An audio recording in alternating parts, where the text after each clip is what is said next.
നമ്മളെയൊക്കെ നാടുകളിലുള്ള യുവതികൾ സുബ്ഹാനല്ലാഹ് ഇന്ന് കണ്ടില്ല നിങ്ങൾ, രാത്രി 8 മണി 9 മണി കഴിഞ്ഞാൽ ഉപ്പിലിട്ടതിൻ്റെ പിന്നാലെ ഗ്രാമങ്ങളിൽ നമ്മളൊക്കെ നാട്ടിലുള്ള പെൺകുട്ടികൾ ഔറത്തും മറച്ചും മറക്കാതെയൊക്കെ ഓടി നടക്കുകയാണ്.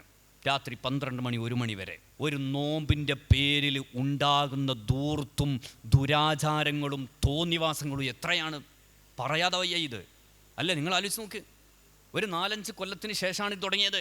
മുമ്പൊക്കെ പുരുഷന്മാർ പോയിട്ട് ഇതൊക്കെ ചെയ്യാറുണ്ടായിരുന്നു, ആൺകുട്ടികൾ പോയിട്ട് ഉപ്പിലിട്ടത് വാങ്ങി തന്നാലൊക്കെ ഉണ്ടായിരുന്നു. ഇന്ന് പെൺകുട്ടികൾ ഇറങ്ങിയിരിക്കുകയാണ്. കുടുംബനാഥൻ ഭാര്യനെയും മക്കളെയും പെൺകുട്ടികളെയും മരുമക്കളെയും പേരക്കുട്ടികളെയും എല്ലാവരെയും പിടിച്ച് കയറ്റിയിട്ട് പോവാണ്. ഇനി ഏതെങ്കിലും ഒരു വ്ളോഗർ ചെന്നിട്ട് അവിടെ ചെന്നിട്ട് എൻ്റെ ചങ്കളെ കിടുക്കാച്ചിയാണ്, ഒരു രക്ഷയില്ല, ഇത് ഞെട്ടിക്കലാണ് എന്ന് പറഞ്ഞാൽ നമ്മളൊക്കെ ഞെട്ടിയിട്ട് മണ്ടുകയാണ് ഇതിൻ്റെ പിന്നാലെ.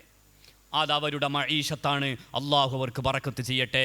പക്ഷേ നമ്മളെ ആത്മാവും നമ്മളെ ആരോഗ്യവും സംരക്ഷിക്കേണ്ടത് നമ്മളെ ബാധ്യതയാണ്. ഇമാം ഗസാലി റഹ്മത്തുള്ളാഹി അലൈഹി പറഞ്ഞിട്ടില്ലേ, ആമാശയത്തിന് ഏറ്റവും കൂടുതൽ അപകടകരമായത് അമിതമായ ഉപ്പിൻ്റെ ഉപയോഗമാണെന്ന് ഇമാം ഗസാലി റഹിമഹുല്ലാ ഇഹ്യയിൽ രേഖപ്പെടുത്തുന്നുണ്ട്. നമ്മളൊരു നോമ്പിൻ്റെ പേരിൽ നമ്മൾ ആരോഗ്യം കൊണ്ട് നശിപ്പിക്കുകയാണ് നമ്മൾ. ഞാൻ സന്ദർഭോചിതമായി സൂചിപ്പിച്ചു എന്നു മാത്രം.